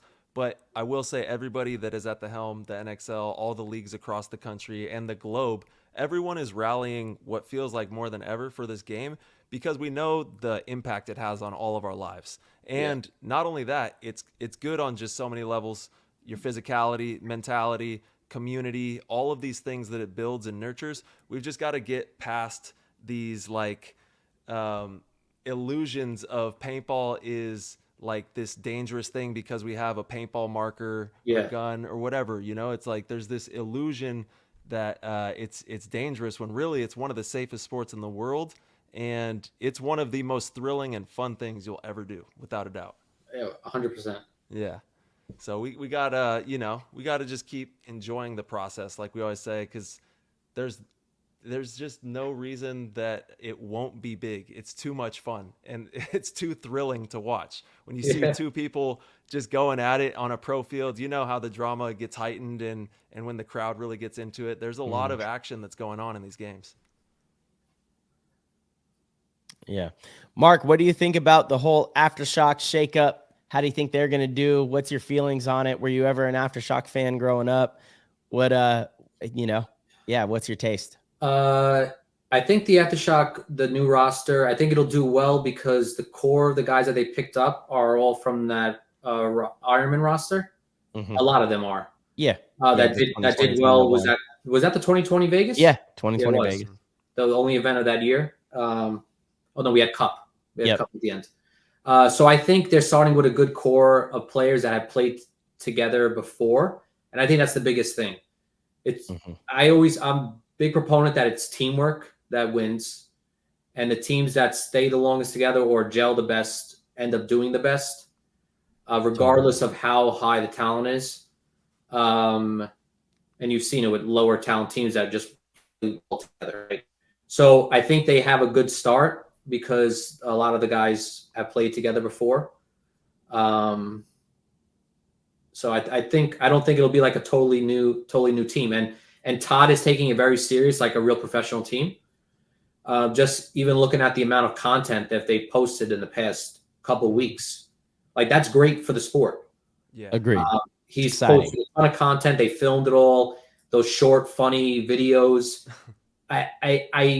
I always tell people, as also a sponsor, because as the owner of Sandana, we sponsor professional players and teams, that a lot of pro players have a very hard time at posting on social media. There's very few pro players that are diligent and have a great social media following. And it's tough. So I think that the teams in general across the board in the NXL could do a lot better job in terms of posting content, getting people behind the nets and getting to know the players and the organization and what goes on. And I think it just really starts at having that organization post content and share things about it. And that build your fan base, build your own brand. So I don't know why teams don't do it, especially coming from a marketing background, to even monetize it, to help the team, to get your fan base up. Dynasty does a great job at it. Dynasty is a business. And if you run it like a business, you're going to increase your following, you're going to increase your fan base, and it's just better for everybody and better for the sport. So I think they're doing a good job to begin with. I'm excited to see more content. I enjoy the content that comes out, Nick Slowiak and all the other characters on the team. And I think they're doing a good job, and I think that they'll have success because a lot of those guys have played together. Mm-hmm. Yeah, they've announced 8 players so far on the roster: A-Rod, Silos, LJ, Corey Hall, Thomas Kim, Nick, Corwin, and Clay. And Silos. Did you say Silos? Yeah. Yep. Silos. Yeah, so that's a 2010 roster plus the Corwin and Clay, which came from the Ironman, which I thought that was weird. They're like trading players around. Yeah. Like, little shuffle.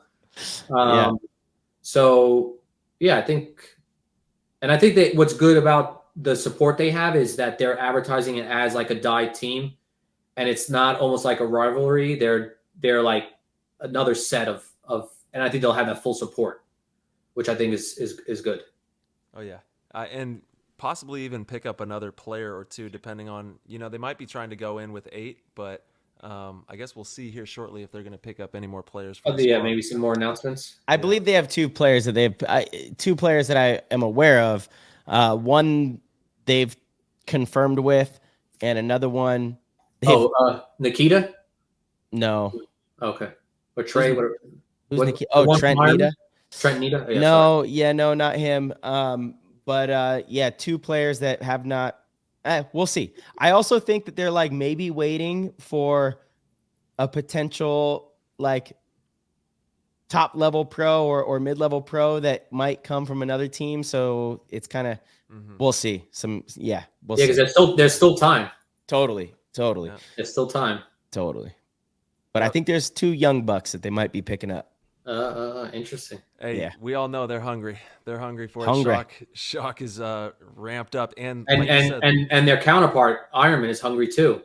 Yep. They are with the moves. I knew I kind of knew about the moves with Henry and Amara because we're close friends, and I knew it was going to shake things up. And I thought it was a great pickup for Ironman because they essentially got our 2022 roster, which we got 3rd place, which was a good event. Dynasty knocked us out of the finals.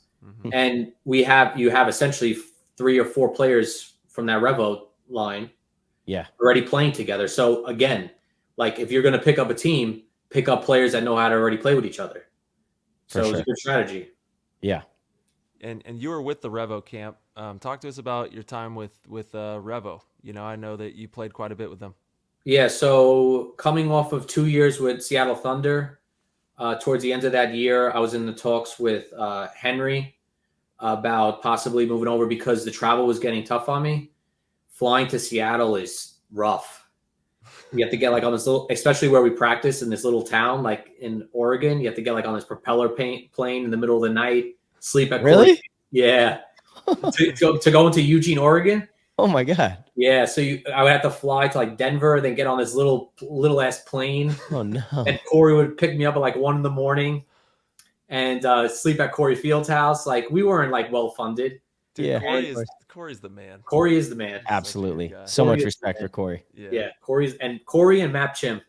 Yep. They were two big influences, and Map always believed in me, and I love him for that. And it was a lot of I gained a lot of experience with those like OG Thunder guys up there going to those practices. Yep. And playing in that cold weather and the rain and stuff. So, it toughens you up.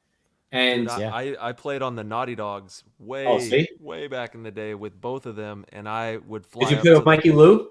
With Mikey Lou, yep. Yeah, he came to the practice just ripping us. You suck. Yeah. You're slow. This and like, oh my God. And it's like it just made you tougher and like, all right, I'll be better. All right. Yeah. Yeah, it was fun. Yeah, cold. So the travel was getting tough on me. So I wanted to stay more towards East Coast because of the flights and stuff. So I ended up going to Revo. We had that first year, which was 22, because I spent 2020 and 2021 with Thunder. So 22 Revo, they lost a bunch of the original like 187 guys. So it was just mostly like the Revo crew, and then Frank had left, I believe, to go to the Bears. Yeah, the Bears. Or Aftermath, maybe. Yeah, it was Aftermath because of Hinman. Yep. And that was definitely a step up in terms of the Thunder guys are very talented, but in terms of team ranking and skill wise, going to Revo was definitely like an increase and a challenge for me, because you have a lot of guys that the Revo core have been playing together for a long time. Omar is one of the greatest players I've played with as well. I think he's a great player. And they have a tight knit group, and they're very good. So going into that camp, I think it definitely increased my skill in terms of paintball IQ, playing with them a lot. So it was definitely a great experience for me in terms of my development as a player. And a lot of them were very helpful in terms of that development, playing with them. And we had a pretty successful year. MAO, we got 3rd place, which was the highest I've ever gotten in the pro division. Be able to podium, it was definitely, a monumental time for myself, and being on the podium in the pro division, which was great. And we had a really good year. And then going into 23, I wasn't going to play because we were starting a family, and it was just getting tough running the business and still playing paintball, because it takes a lot. People don't realize playing pro paintball, going to 2-week layout weekends, then going to an event, you're gone, 3 weeks out of the month, and you have the 5 events. It's a lot. So I said, you know what, I'm going to take a break for a year. I felt a little accomplished getting that 3rd place, and it felt good. And I'm like, I could take a little bit of a break. So I ended up not playing in 23, the first event. And Revo lost a few players in the off season. They didn't have the finish that they wanted. Henry called me up and was like, dude, we love you around the team. We're friends. Like, just come back. So I ended up going back for the 2nd event of the year, and Philly, until I ended up having our child in September. So I skipped Chicago. And at that time they had new ownership. Tom Ford was running the team. So the dynamic changed a little bit. They had new ownership, and, things changed a little bit in terms of the team. And I had my first son, so I was happy. And my wife's like, there's no way you're going to Chicago. We're having the baby a week before. So I watched Chicago from the webcast. And then going into World Cup, I wasn't going to play. We were just going to run the booth for the first time. Sandana was going to run the booth at an MXL event. And I told my wife, we'll bring the baby down. We'll run the booth. We'll have a good time. We'll just watch. And then I was approached by the European team about a month before the event, Verst. Yeah. And I had no idea who they were. I'd never even seen a match of them playing. And they messaged me, and the kid was just talking to me about some random stuff. And he's like, oh, I'll see you at Cup. I'm like, oh, I'm not playing. He goes, oh, you're not on Revo? I said, no, I'm not playing. I'm just going to run a booth. And he's like, would you be willing to play with us? And I said, I don't even know who you guys are, but like, let me do some digging. And then I find out like Blake Yarber played with them. Yeah, they're dope. Yeah, and you have to be like top 3, I think, to get the invitation. So I was like, these guys must be pretty good. And everyone's like, yeah, they're a real good team. And then I talked to Chris Shear, and Chris is like, yeah, dude, they were like the only team to beat us in Europe. Like when they played the Polish team, like those dudes are nasty. They're really good. I was like, all right, so I'll accept the invite. So there was no strings attached. Like, they're from Poland. I could just go have fun, go play, and run the booth like with my wife and the baby. Like, it'll be a blast. So I got pulled back into playing. So I played with the Verse guys, kind of helped them orchestrate a couple practices. We played the Tauntauns and Revo down at Tiki's.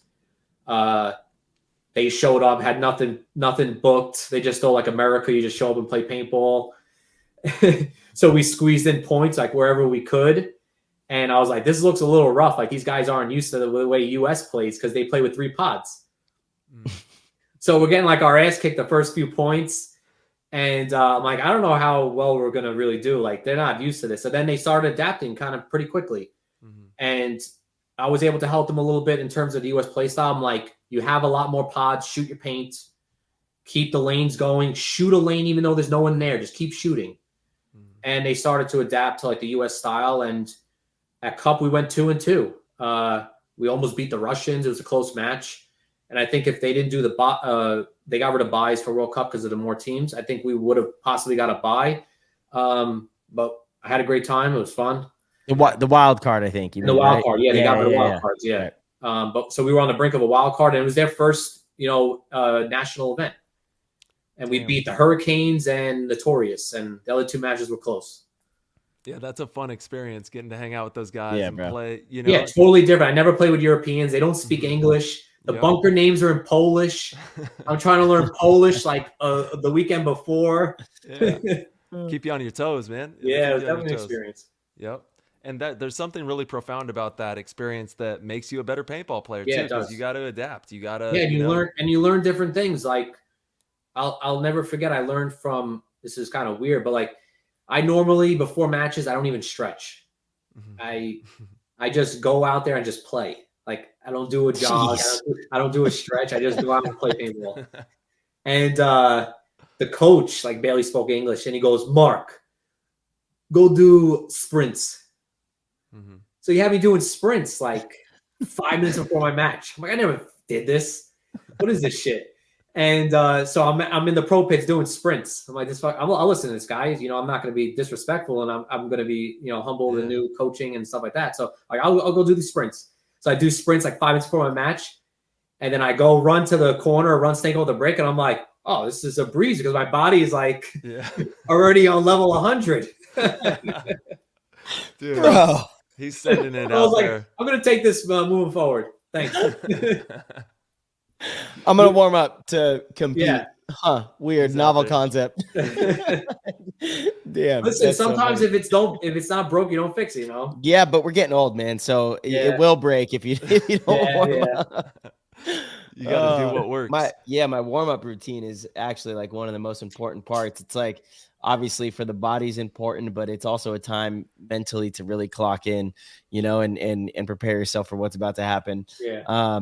I don't know. My body, if I don't warm up, everything hurts. Like really? Everything. Like it's not hurts, but it's not loose. Like there's a massive difference when I'm feeling really flexible and nimble. And if I get a good warm up, really, it's just about getting the blood flowing, and get a good stretch. Oh man, I just feel so dynamic, and I use all that effort to pull up and go to the back center. It's great. Yeah. Go real far. You go real far. Dude, Mark, I want to talk about Sandana. You own one of the most legendary brands in paintball. It's been around for a long time. How did that all come to fruition? And what are your big goals with the company? And maybe some cool stuff you guys have cooking up. Yeah, so the whole thing with Sandana was pretty crazy. So when I had gotten back into the sport around the 2013, 2014 time, I'm buying all my gear. What's cool? And I'm like, Sandana headbands, right? So I was on the hunt for some Sandana headbands at the time to get my whole setup. And I had come to realize that the company itself really was kind of like on the brink of closing, failure, and really not being so legitimate in terms of getting product to customers. We had on PB Nation a Sandana owners group where we'd be talking, and we had like this whole community that was just really interested in terms of collecting these headbands. And the biggest thing that stuck out to me was like, well, if this company is kind of going downhill and we're like so invested in collecting, how am I supposed to collect more stuff if this guy can't even sell it to you? And he's not making the stuff and it's going downhill. I'm like, I was the type of person where like, I want to collect all of it. And what happens after whatever's been out since 1990, whatever year it is, till now, no one else is going to be producing more stuff for the community. So the community itself started like making a few things. I remember I made a set of tags for the community because it was hard to find different colored tags, and we wanted to, put a red tag or a blue tag on your headband. And, headgear is the only thing that you could really customize that's not sponsor bound with a lot of teams. You have to wear a team jersey. You have to shoot a certain gun. But a lot of times headgear, you could wear whatever you like. And for the longest period of time, it's something that you could switch up. And really, sponsors aren't going to be too upset about your headgear that you're wearing. So it's an interesting piece of paintball equipment, right? So what happened was the guy's not making stuff. And I said, I want to make stuff. So as a community ourselves, as a small group, we started producing different things. I started producing and getting my hands dirty in production, which I really had no experience in. So we started small with tags and this and that. And I thought to myself, I said, I need to make this legitimate where this just isn't seen as like a reproduction, that someone's just not making bootleg stuff and it gets out there like this isn't the real deal.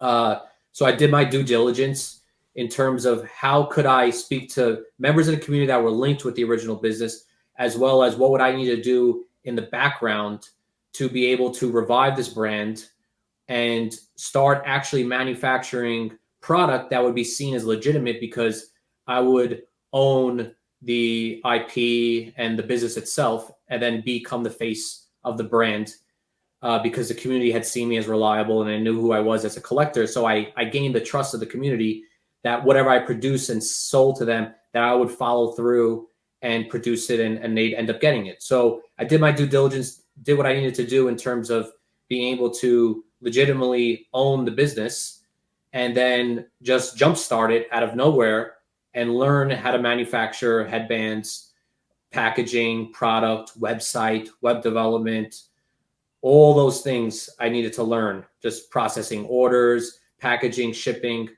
And I started little by little. I think it was 2019 Vegas is when I made the announcement that I would be jumpstarting the brand and bringing it back to life. And then we created a small website. And at the time, I didn't know too much about, web hosting, websites, even producing.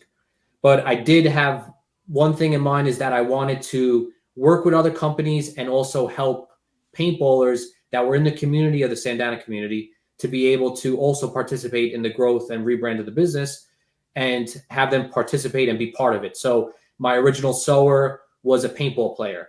Another buddy of mine who lives locally, Joe DeFranco, he was big in the Sandana community. He played for Lyft. He was making headbands. I got Joe DeFranco involved. So I wanted to make sure that as I carried the business and as we grew, I also was able to carry other paintball players with me in the potential success of the business, and also everyone would be able to eat, right? So I reached out to other companies that I felt like shared the same values in terms of running a business. We had reached out to Anthrax because they were kind of essentially a mom and pop. All the women in Greece as a community make their jerseys and stuff like that. So we kind of pinpointed partnerships with people, because I say the biggest thing is a process, right? So if somebody has a process down, it's a lot easier and more beneficial when you're starting a business to adopt their process and be partners with them, because they've been doing it for a long time, right? Anthrax was already making jerseys. Exalt was already making barrel covers and tank covers, right? So they knew how to do this and they had the infrastructure ready to do it.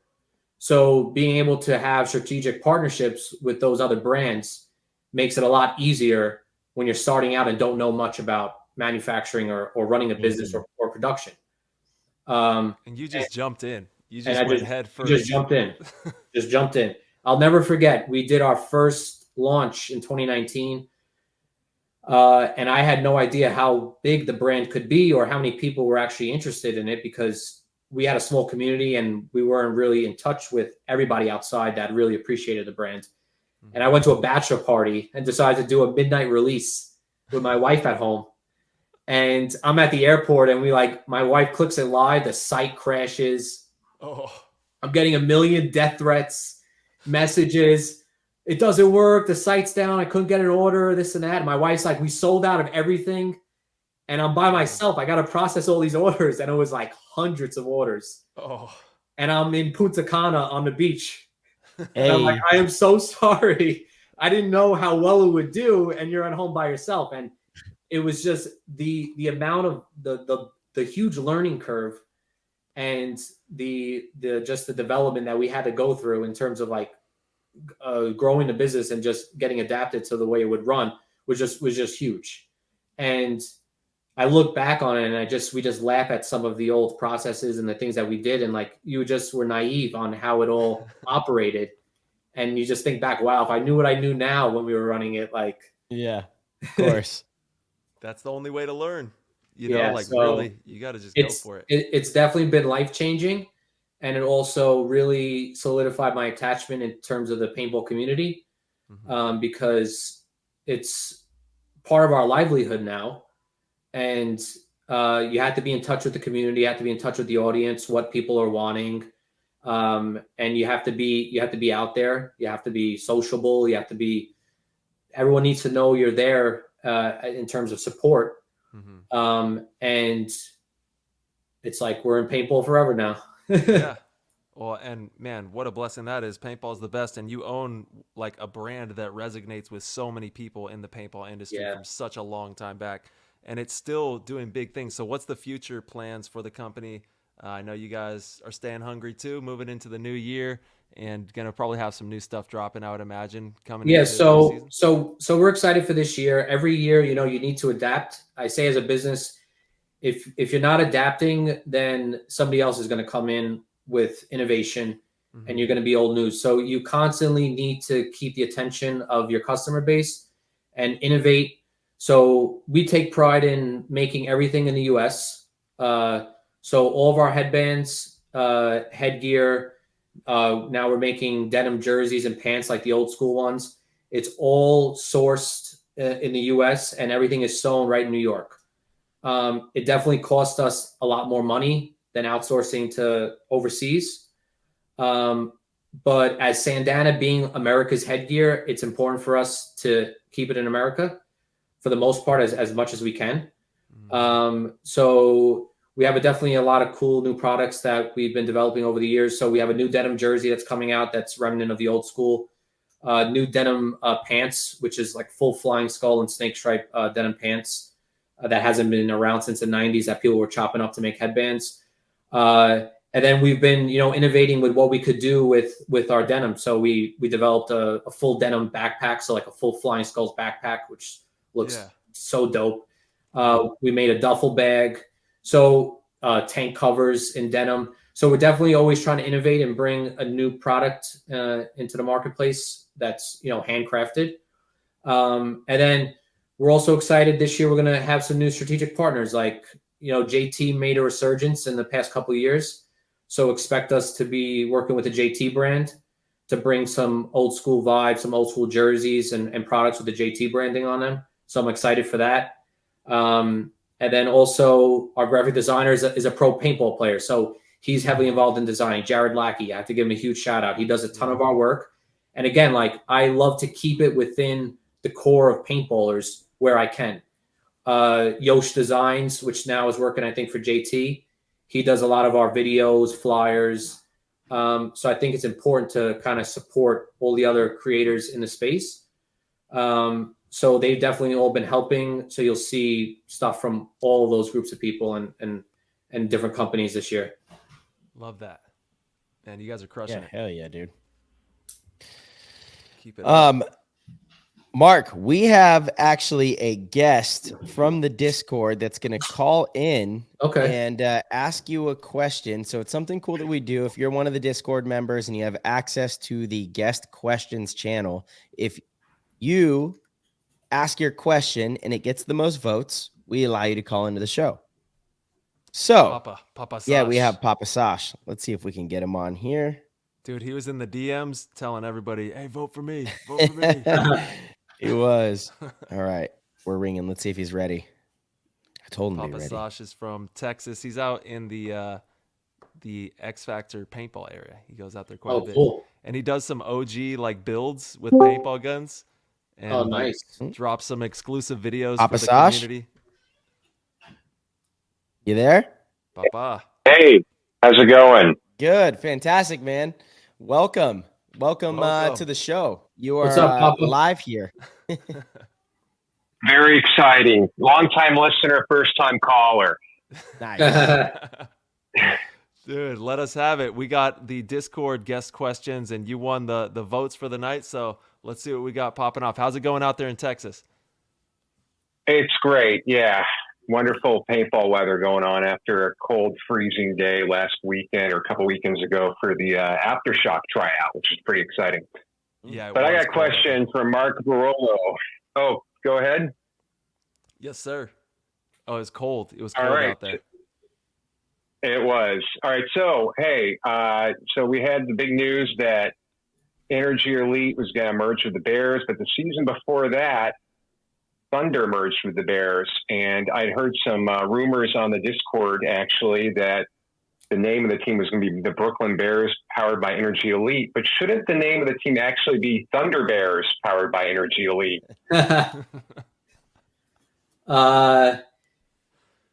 It's tough to say. I think maybe they could do a mix with all three. So there's two Thunder guys left on the team, right? From the original. It would technically be me and GJ Sakaguchi. Yep. Catch us both on the snake side. Dynamic duo. The Hawaiian power. But I'm excited. I was a big part of that merger. On why that actually even happened, kind of news. I kind of put them together to make that happen. And if it ended up happening, I didn't know if the deal would actually go through, but I kind of sparked it. I probably would have stayed with the Thunder Bears instead of going to Revo that year. Yeah. Thunder Bears is a dope name. Yeah. Thunder Bears had some great logos that came out that were floating on Instagram. I think that was a missed opportunity. Hey, Papa, what build have you been working on lately? In the Discord, he dropped some crazy builds, old school guns, and a bunch of crazy stuff you've been working on. What do you got these days? Oh man, I've been really like on an ion thing where I'm trying to get ions to work, because when I started out in rec ball and saw the Smart Parts tournament on ESPN2, and I was like, that looks amazing. And of course, I went out because their advertising worked, and so I went and got an ion, and it was great. And I've just always been an ion guy, and I got back into it. Now I've got 4 ions, 5 if you include the SP8 I've got up on the wall here that I used to intimidate the little birthday party kids during rec ball. SP8 kids, go look that one up. They call the Intimidator was the Bob Long Intimidator, but I think Billy and Adam Gardner's SP8, that's the real Intimidator. But you look at that picture. Yeah. All right, so I got a serious question for you all, because I've been really excited by the 14 beams. This is also Marcelo's fault, because he told me I'd ask a serious question. I had to think for a second. But we got 14 beams. And at first I was like, I saw those 8 beams at the World Cup, and I thought, that's crazy. But then I started making layouts, because I do a lot of layouts for X Factor's Field 1, where the divisional players play, X Factor, when they practice on field number 2. So I do layouts on field number 1 to keep it interesting for everybody. And now I dragged out 14 beams from the big pile of bunkers that Alex Martinez has. I've been setting up layouts. I want to know what you all think, Mark, what you think, and what you all, Marcel and Tyler, do you think that this new design of layouts where you could have up to 14 beams, is that going to change the way the game is played? Because the past couple of years, we've really seen this pocket ball, mistake-free paintball, where you have teams like Damage, also notably the Hurricanes, and basically the teams that are winning just kind of wait it out and sit there and shoot gaps, and then the teams that lose are the ones that make these moves and get shot, and then they have to make more moves to try to make something happen and get shot again. And then on Sunday, paintball is being played on Friday. Do you think it's going to change how Trojans put in 14 beams? It'll definitely, it's going to be, I don't think that they're going to all be on the snake side. I think there's just going to be snake beams everywhere. They're going to be snake beams up the middle, snake beams on the Dorito side, and then obviously a bunch on the snake side. And it depends on how they choose to use the snake beams. If they do use the beams to kind of block lanes that would otherwise be there, like I was thinking they could theoretically put them in those transition spots from that midfield to the front of the field and block more lanes. If they do that, then the game is going to be much quicker, obviously, because those shots that would otherwise be there are going to be gone. But if they choose to put the beams just all over the place, then I think you'll see a pretty similar gameplay. There will be a lot more crawling. I guarantee you that. We're going to see a lot of crawling. So get out there, get to your local park and start crawling around so you can get ready for 2024. Who wants to go next? Oh, Mark, that question was for you, brother. So okay, fire away. I think all of us. I think the layouts and the way that the game is played will definitely change with its added snake beams. I think you'll see more snake players, if it's possible, rotating both sides of the field, because there is a snake beam possibly on the Dorito side. So I think you'll see certain players maybe flip-flopping also to be unpredictable and playing both sides of the field, or utilizing more snake players when attacking the Dorito side if it has snake beams. I know the layout practice we just did with damage, there were Doritos, and then the 50 forward was all snake. So it definitely helped if you were comfortable getting into the snake once you hit the 50. And I think if you're not comfortable and you're only really comfortable playing the Doritos, you'll see some of the Dorito players be pulled back and maybe not going into those 50 bunkers because it's a snake. Mm-hmm. Cool. Looking forward to seeing how you guys handle it this season. I did email Jason Frozen and asked him like what should I be doing for any layouts I design. He told me, direct quote an email, there are no rules. See, that's where I think the problem is. I think you can set the field up to where it'll be very interesting and dynamic, but I think it brings a lot of luck into the game. It does exactly the opposite of what, a lot of the high level pros have been talking about for a long time, adding all the big bunkers. It rewards somebody that's willing to just blindly close their eyes, run to a 50 and get rewarded. If there's beams connecting everything, it removes some discipline. It introduces a lot of guesswork, because if someone's in one big brick, but then there's two beams connecting it to another big brick, like zone control is going to be a lot less valuable. I don't know that I love it. I think it's really hard to film. I think you're going to find spectators can't see a lot more of the action that's going to be going on. I don't love it so far, but I will say this. I have not liked a lot of the changes in the past that Jason has implemented. And by the end of the following season, I realized that I did like it. So only time will tell. I'm excited to see the actual layouts that Jason puts together. I just do worry that it's going to be hard to film. It's going to be hard to ref. It's harder for spectators to see, which is already a problem.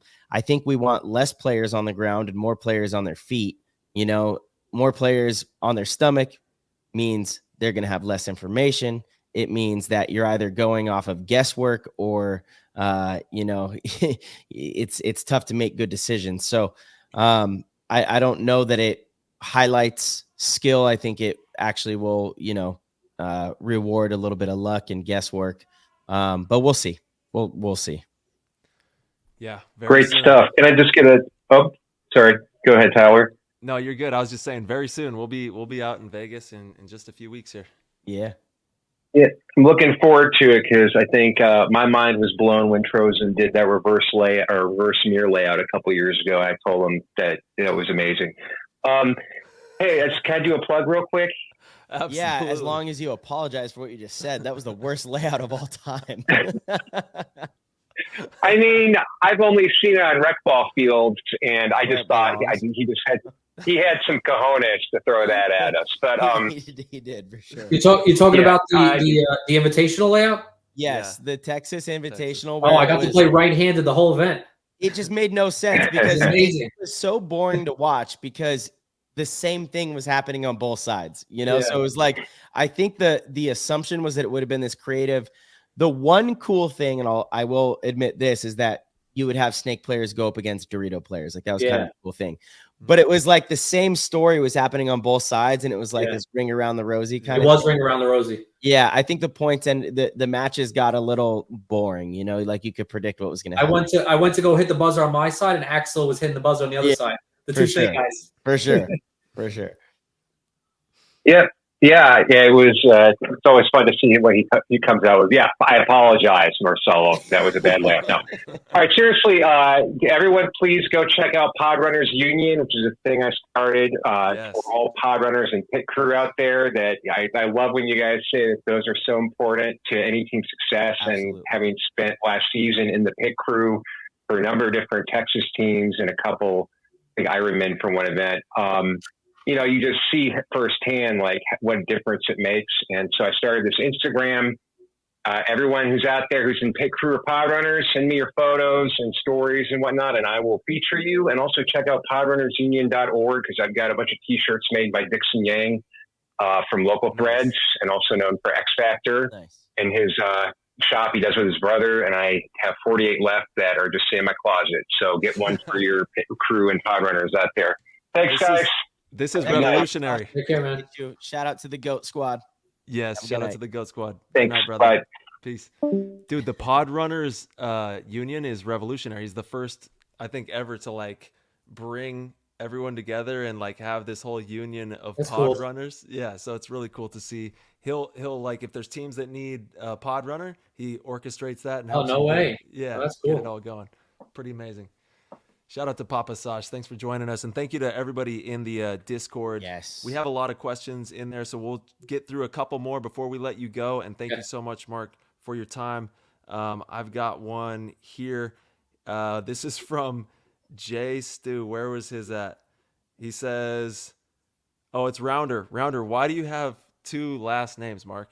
He was wondering. So Henry is my middle name, and Barolo is my last name. Yeah. I use Henry for social media. It's funny because we'll be at events and people will go up to my wife or something and be like, "Are you Mark Henry's wife?" And my wife, I was like, "Oh, Mark, yeah." Especially in the beginning, it was weird. Now it's common. That's like my middle name's Dean, so it'd be like, "Are you Oh, yeah, Tyler Tyler. Deans?" You know? Yeah. It's like, yeah, all right, okay. We got our man Verbal. Mark, what's your favorite meal if pizza isn't an option? Chicken parm. Ooh, chicken parm. parm. I just had it before this call. There we go. Nice. All right, Osborne for this. Mark, what's the story behind the flying skulls pattern? Do you know that? I don't know the original story. No, it's just cool. Yeah, like how it all came to be. It is interesting how that particular design came to be. A lot of people don't know is that the back of the flying skull pattern says Sandana. So a lot of people don't know that. Interesting. There you go. So take a close look in there. That's your Sandana. All right. We've got E Jelly wants to know if you had to choose one piece of headwear to wear for the remainder of your paintball career, what would it be? A green brown flying skulls. Green brown flying skulls. There we Nice. go. Nice. All right, and then this is my last one. Let's see, for Breezy. Shout out to you, for Breezy. What do you think is going to be the biggest obstacle for the team to overcome this year? Second, where do you want to see paintball in the next 5 years? I think the biggest obstacle will be, and I think this is what every team is, teamwork. With a merger and with new guys playing together, the biggest thing will be teamwork and probably differences of opinion. And in paintball in 5 years, I would love to see my dream, and I thought I heard a rumor of this, would be one central location that's like an arena for paintball, which I heard a rumor that Tom Cole was trying to get some type of permanent location in Florida. And I think if we had an actual, essentially like a stadium, I know it's very tough in terms of to be able to have a stadium, but some type of, even like how hockey rinks are set up, right? Where guests and people who are coming to view don't have to, because paintball is the worst weather, right? And you bring your family to come see you play and they're walking around in mud on the grass. I think it's a huge deterrent for outside people to come watch.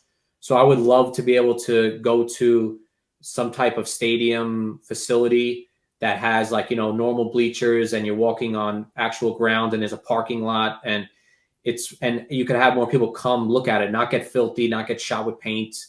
And I think that'd be a huge growth for the sport in terms of who comes to see it and how legitimate it looks. Totally. Just like Paris. Or, well, not Paris, it's Drew, but the Drew France event. Yeah. It's gorgeous stadium. It's awesome. Yeah.